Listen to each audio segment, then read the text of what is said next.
Good evening. Coming up in Mello TV Evening News tonight, Klansman One Don gang leader found guilty today. JDF soldier killed in St. Andrew, and Health Ministry launches National Drug Prevalence Study. And now the news in detail. A man was shot and killed during a staged car accident in Sandy Bay, Hanover this afternoon. The deceased has been identified as Jermaine Grizzle, a laborer of Montpelier from Sandy Bay, Hanover. According to reports from the Sandy Bay Police, Grizzle was driving his Nissan AD wagon car from the Sandy Bay Square in the direction of Barbican neighborhood at about 1 p.m. On reaching the vicinity of Valerie's restaurant and bar in Sandy Bay, a vehicle drove up behind him and the driver slammed into the rear of the AD wagon motor car being driven by Grizzle. As soon as Grizzle stopped his vehicle to step out to inspect the damages, the other car's occupants opened fire, striking him many times before fleeing. Grizzle was transported to the Noel Holmes Hospital in Lucy, where he died while receiving medical care. In an effort to find the shooters, the Sandy Bay Police are currently searching different areas of the parish. The Ministry of Health and Wellness today launched a 2023 National Drug Prevalence Study to investigate psychoactive substances across Jamaica, which was held at the ministry's New Kingston offices. The study will generate data with a focus on alcohol misuse among the population and inform a national alcohol policy, as well as the development of an evidence-based prevention, treatment, and harm reduction programs. The launch follows a rapid situation assessment on substance abuse in secondary schools in May 2022, which revealed that the party drug Molly was among different emergent substances in demand by secondary school students. Minister of Health and Wellness, Dr. Christopher Tufton, stated that due to the COVID-19 pandemic restrictions that cause various side effects, substance abuse requires a response. So part of that COVID experience was an increased level of substance abuse.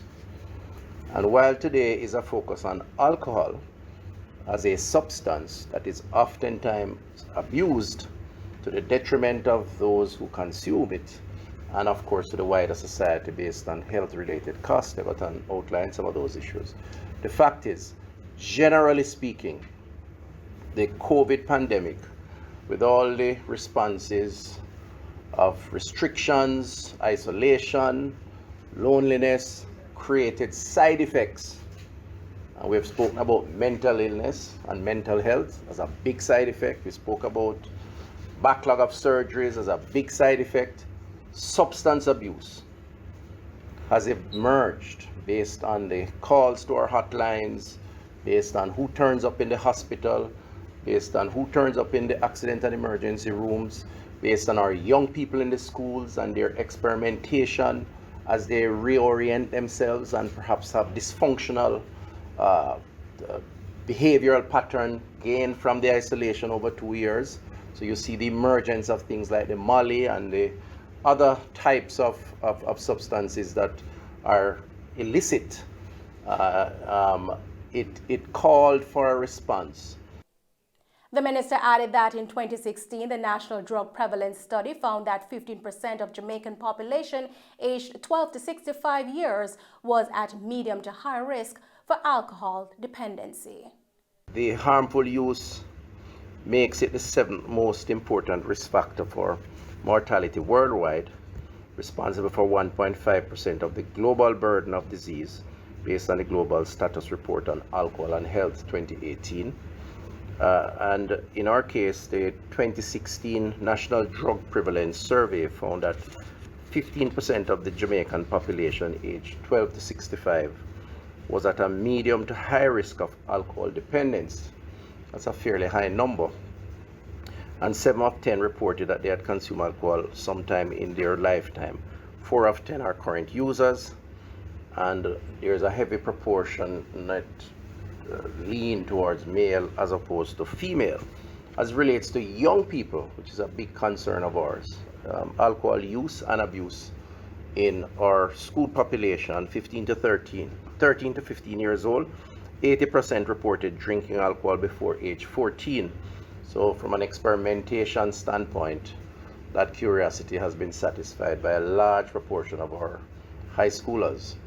And some may decide that that's it for them, others go on, and the consequences are there. Alcohol misuse contributes to 3 million deaths annually and the disabilities of poor health of millions of people. The Klansman One Don gang's claimed leader, Andre Blackman Bryan, and 2 of his accused accomplices were found guilty today of aiding the gang murder of an unidentified Rasta man on Jones Avenue in St. Catherine in January 2018. Bryan, Michael Whitey, and Brian Morris were found guilty for facilitating murder by a criminal organization. 9 of his accused allies were found not guilty on 3 counts related to 4 homicides. Chief Justice Brian Sykes acquitted the men on all 3 counts of aiding and abetting an offense by a criminal organization. In relation to the 2017 murder of a bus driver, Brian, Jazeel Blake, Andre Golding, and Tariq James have been exonerated. Those accused of facilitating the murders of 2 men in St. Catherine in 2017 include Daniel McKenzie, brothers Pete and Marco Miller, Dwight Hall, and Kemar Harrison, who were all found not guilty. In connection with a homicide in February 2018, Marco Miller, Chevroy Evans, and Andre Golding have all been found not guilty. An altercation caught on camera at the Kemps Hill High School in Clarendon between a student and the Dean of Discipline is said to have taken place on Tuesday. A male student is seen pushing the Dean of Discipline while telling the Dean not to touch him in the 30-second video that has been circulating on social media. The 2 got into a fight and knocked each other to the ground. A man who looks to be a security guard can be seen attempting to break up the altercation in the footage. Efforts from the Ministry of Education and Youth to obtain a thorough report on the incident's circumstances are being made. It is reported that Kemps Hill High's school-wide positive behavior intervention and support initiative has resulted in an outstanding achievement over the years.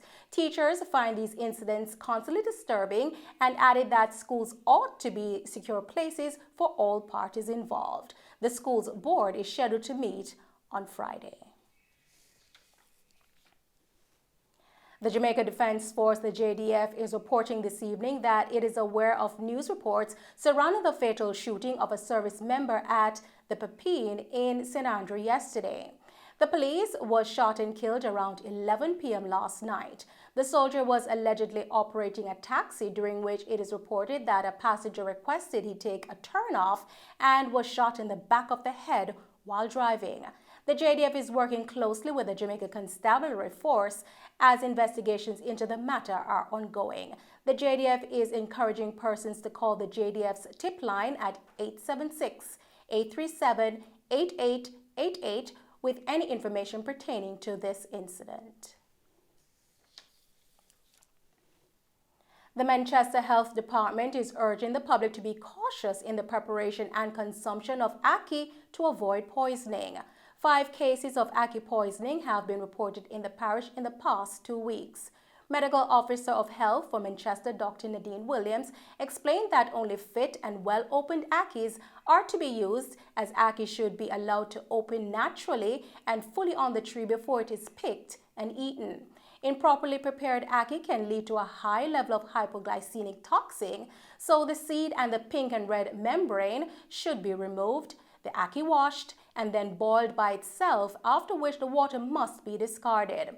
Symptoms of ackee poisoning include vomiting, stomach cramps, abdominal pain, dizziness, diarrhea, and sweating.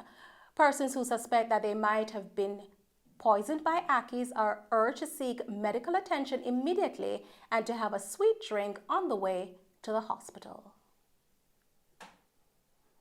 And those are the stories making Mello TV Evening News. I'm Nicole Hales. Stay safe and thanks for watching.